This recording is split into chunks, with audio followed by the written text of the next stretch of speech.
ನಮ್ಮ ಚಾನೆಲ್ನ ಆತ್ಮೀಯ ವೀಕ್ಷಕ ಬಾಂಧವರೇ ನಮಸ್ಕಾರ.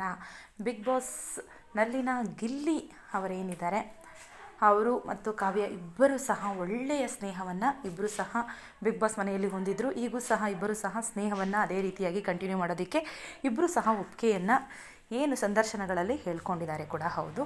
ಹಾಗೆಯೇ ಕಾರ್ತಿಕ್ ಅವರು ಕಾವ್ಯ ಅವರ ತಮ್ಮ ಬಿಗ್ ಬಾಸ್ ಮನೆಗೆ ಹೋದಾಗ ಒಂದು ಸ್ವಲ್ಪ ಕಾಂಟ್ರವರ್ಸಿ ಆಗಿದ್ದು ಅಂತೂ ನಿಜ, ಎಲ್ಲರೂ ಸಹ ನೋಡಿದ್ದೀವಿ. ಈಗ ರೂಲ್ಸ್ ಬ್ರೇಕ್ ಆಯಿತು ಅನ್ನುವಂತಹ ಒಂದು ರೀಸನ್ನಿಂದ ತದನಂತರದಲ್ಲಿ ಬಿಗ್ ಬಾಸ್ ಫಿನಾಲೆಗೂ ಸಹ ಕಾರ್ತಿಕ್ ಅವರು ಬಿಗ್ ಬಾಸ್ ಫಿನಾಲೆಯಲ್ಲಿ ತನ್ನ ಸಿಸ್ಟರ್ಸ್ ಪರವಾಗಿ ಅವರು ಹೋಗಿದ್ದರು, ತಂದೆ ತಾಯಿಗಳ ಜೊತೆಯಲ್ಲಿ. ಆಗ ಕಾವ್ಯ ಅವರು ಎಲಿಮಿನೇಟ್ ಆಗ್ತಾರೆ, ಥರ್ಡ್ ರನ್ನರ್ ಅಪ್ ಸ್ಥಾನವನ್ನು ಪಡ್ಕೊಂಡು.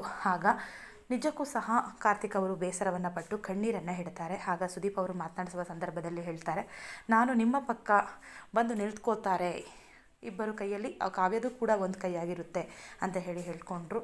ನಿಜಕ್ಕೂ ಸಹ ಇದೊಂದು ಬೇಸರದ ಸಂಗತಿ. ಯಾಕಂದರೆ ಎಲ್ಲರಿಗೂ ಸಹ ಅದಿರುತ್ತೆ, ಸಿಬ್ಲಿಂಗ್ಸ್ ಆಗಲಿ ಕಜಿನ್ಸ್ ಆಗಲಿ, ಯಾಕಂದರೆ ಒಟ್ಟಿಗೆ ಬೆಳೆದು ನೋಡಿರ್ತಾರೆ. ಆದರೆ ಸ್ವಂತ ಸಿಬ್ಲಿಂಗ್ಸ್ ಆಗಿರೋದ್ರಿಂದ ಅವರು ಹೆಲ್ಮೆಟ್ ಆದಾಗ ತುಂಬಾ ಬೇಸರವನ್ನು ಸಹ ಪಡ್ಕೊಂಡ್ರು ಕೂಡ ಹೌದು. ವ್ಯಕ್ತಿತ್ವದ ರಾಣಿ ಕಾವ್ಯ ಅವರಿಗೆ ಭರ್ಜರಿಯಾಗಿ ಕುಟುಂಬಸ್ಥರೆಲ್ಲರೂ ಸಹ ಸೇರಿ ಅದ್ಧೂರಿಯಾಗಿ ಮನೆಗೆ ಬರಮಾಡಿಕೊಂಡ್ರು. ಹಾಗೆಯೇ ಸ್ವಾಗತವನ್ನು ಕೋರಿ ವ್ಯಕ್ತಿತ್ವದ ರಾಣಿ ಅಂತಾನೆ ಸೆಲೆಬ್ರೇಟ್ ಮಾಡಿ ಮೀಟರ್ ಬೇಕು ಮೀಟರ್ ಅನ್ನುವಂತಹ ಸಾಂಗಿಗೆ ಮನೆಯವರೆಲ್ಲರೂ ಕೂಡ ಸೇರಿ ಭರ್ಜರಿ ಸ್ಟೆಪ್ಸನ್ನು ಸಹ ಹಾಕಿದ್ದಾರೆ. Thank you for watching.